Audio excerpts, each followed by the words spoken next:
Hello, welcome to this course.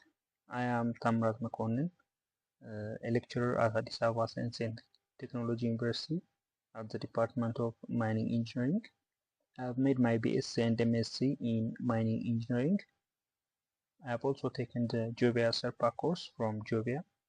So in this course, we are going to see how we can make a surface mine plan using the mining industry popular software, which is Geovia Surpac.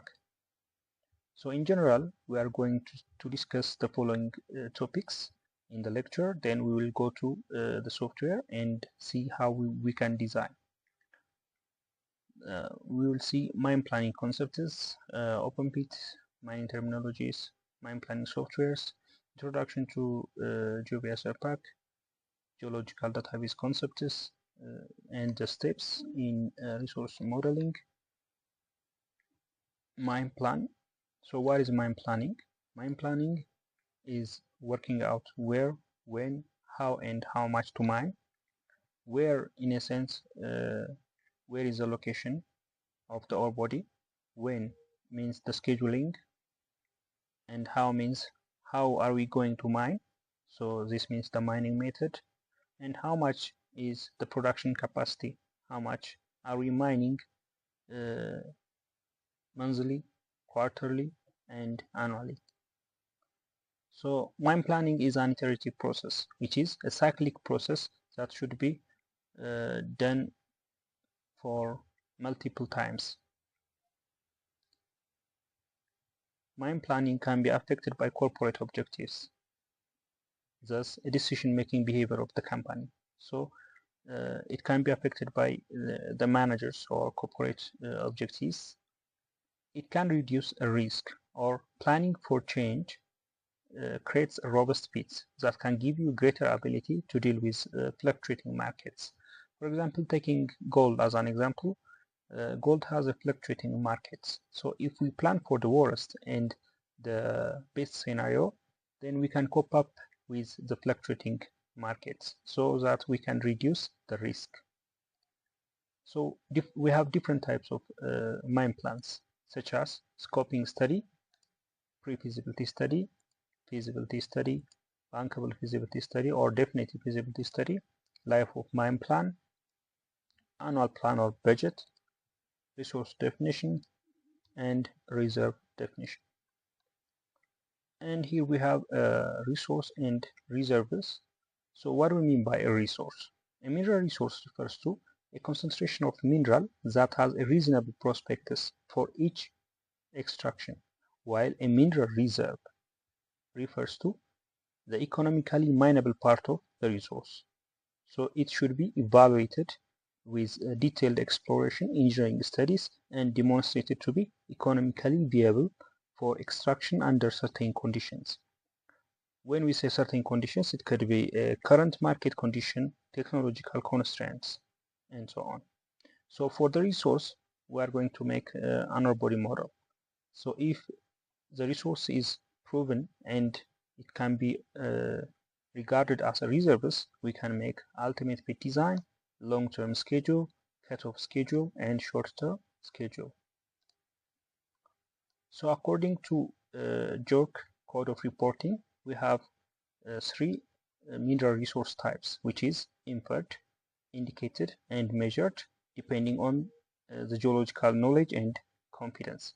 So as the geological knowledge and level of confidence increases, which means our drilling data or our exploration program should contain more drilling.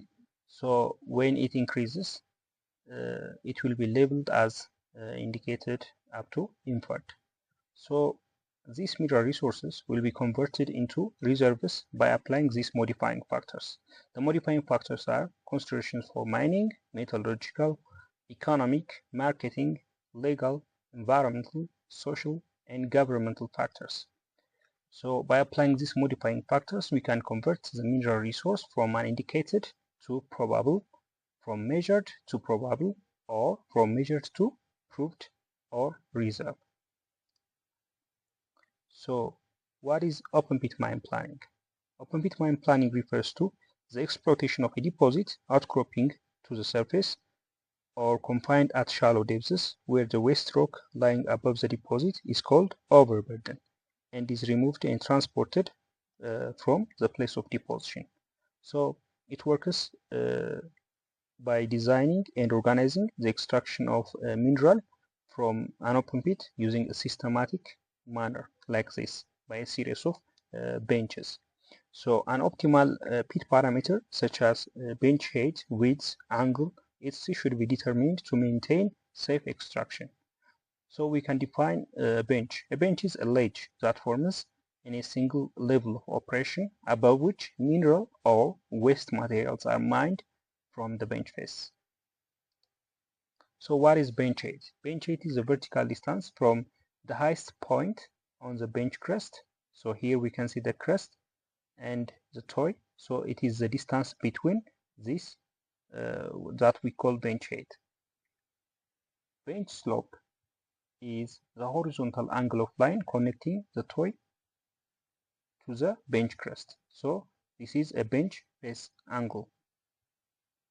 And we have a berm, which is a horizontal shelf or ledge within the ultimate pit wall slope, left to enhance the stability of a slope within the pit and improve the safety. So here we can see a safety berm. So it is determined by geotechnical investigation. An overall pit slope angle is the angle measured from the bottom toy to the top crest, from the bottom toy to the crest. So here we have an overall pit slope angle. And here we can see two different types of haul road systems, which is a spiral system and a switchback system. Haul road is arranged spirally along the perimeter of the wall like this, and we have a switchback system, so where roads are designed in a zigzag pattern from one side of the pit only. This can be due to rock characteristics. So as an example, we can see this one where the road turns round or switch back into this side, and it also switchbacks. We have one switchback here we have another switchback. So it could be this side could have a strong rock characteristics, whereas this side could have an adverse rock characteristics. So here we can see haul road effect on pit limit. And we have another terms for open pit, which is angle of repose, which is a geotechnical term, which means a maximum slope of broken material. So if there is a slope that is maximum, that if that slope is passed, the material will fall down. So we have a subcrop or ore depth, which is a depth of waste removed to reach an initial ore. And we have a pre-production stripping, which is a stripping done to reach initial ore. And we have also the ultimate pit limits. So this term refers to vertical and lateral extent of economically mineable pit boundary. And we have two types of pit scheduling, which is sequential pushback and conventional pushbacks. And here we have another important and critical term, which is stripping ratio. It's expressed as ton of waste over ton of ore in hard rock open pit operations. And the average of this is total waste divided by total ore within the ultimate pit. Cut-off stripping ratio is also cost of mining a ton of ore, and associated waste equals to the net revenue from the ton of ore. So here we can see two kinds of plans, one with the software and one with manual.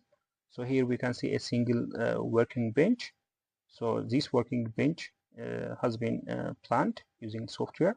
So the use of software makes our planning easier to understand and easier to communicate with our employees or colleagues.